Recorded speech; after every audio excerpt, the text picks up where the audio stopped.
How's it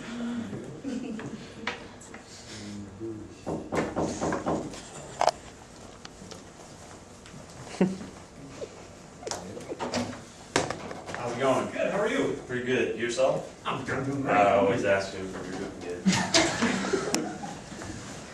Well, welcome to Wujing Paijian. We have a brand new show called The Ultimate Dragon Showdown. That's great. And we're just looking for a boom mic guy.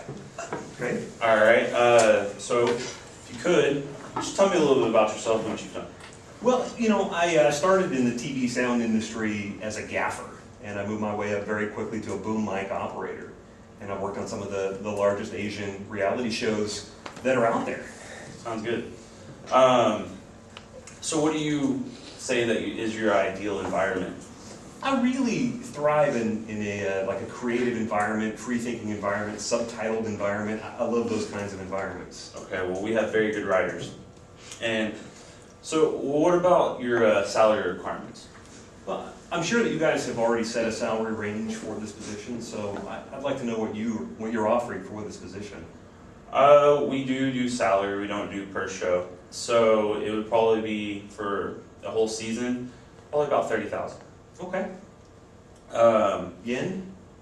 American dollars, because Okay. we do actually do the show in America, but we air it through the Asian network, which also airs internationally. Okay, great. Oh, that's great. How do you handle stress? Because in this environment, you never know what's going to be thrown at you, especially with these crazy shows that we always love to produce. Yeah, well, I'm pretty cool under pressure. You know, I've been in this industry for a while, so I've had to deal with a lot of those kinds of pressures. Styrofoam squids, things like that being thrown at me. So Exactly. You never know what's going to hit you in the face. you never know. That's right. So do you consider yourself a careful individual? Because those mics are very, very expensive. Well, it's true. They are very expensive, and also when you're working in a studio, there are cables, and there are cords, and there are sandbags. You have to absolutely be careful. I mean, it's people's lives are at risk. And just wondering, do you have initiative? Because if you don't take the initiative to make sure that that mic does not get wet, even though we're getting really good sound and everything, and the closer you are, the better. I mean, would you consider yourself to take the risk to get close, but yet make sure it doesn't get wet? Yeah, absolutely. As you can tell by my resume, I advanced very quickly in this industry. While I was working for Happy Smile Super Challenge show, I took the initiative of always being the first person at work and always being the last one to leave. So I like to step up to the challenge.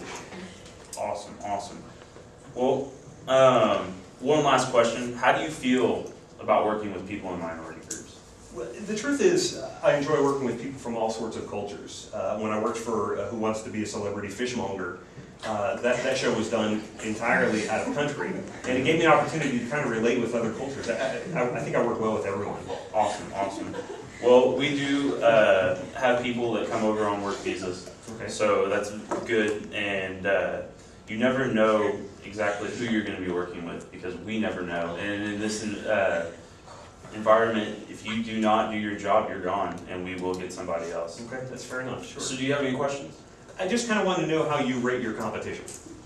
Well, there are other networks out there like Al Jazeera that do produce crazy TV shows that we just kind of put off there. But luckily, the Asian network, we only compete with American people, even though we are an international company. We broadcast mainly through satellite, and we are special TV. You have to order our package to be able to view our television shows. Okay. So we rate them kind of pretty low compared to our standards. They don't air anything that we would air. Okay, that's great. And I'm looking for something long term. Where do you see this company in 5 years or 10 years? Well, with this show specifically that we're going to put you on, we see it going places. Like I said, we have very good writers. The executive producer is amazing. He's done things in China and Japan, and he's probably one of the top producers over there. That's great, okay. And I know, because I've been in this industry, the hours are sometimes a little erratic. What kind of hours should I expect to be working with this position? Well, since we're working in America, we do have, you know, labor laws that we have to abide by and everything. I would say with this show, we haven't really set the schedule, but it's going to be probably in the morning because I am a morning person and I don't like to be out late. I like to have my nights. Let's say 9 to about noon. Okay. Because the show is about an hour long and it's a constant pace, but we just take everything else and all the feed, and you will be responsible for your audio feed also. Okay, no, that's great. That's not different than what I've usually done. So, the last question I had is, what do you consider your firm's most important assets? Well, I would consider our writers right now because they do have all of our ideas, and like I said, our writers are top of the line. Great. Well, I mean, it sounds like a very exciting position, and I'm happy I was able to meet with you, and I hope to hear back from you soon. Well, yeah, you seem like your resume is pretty well set. You are kind of what we're looking for, but we do also have a few other candidates that we need to interview and review. So it was very nice meeting you, and hopefully we'll give you a call back. Thank you very much. Bye-bye.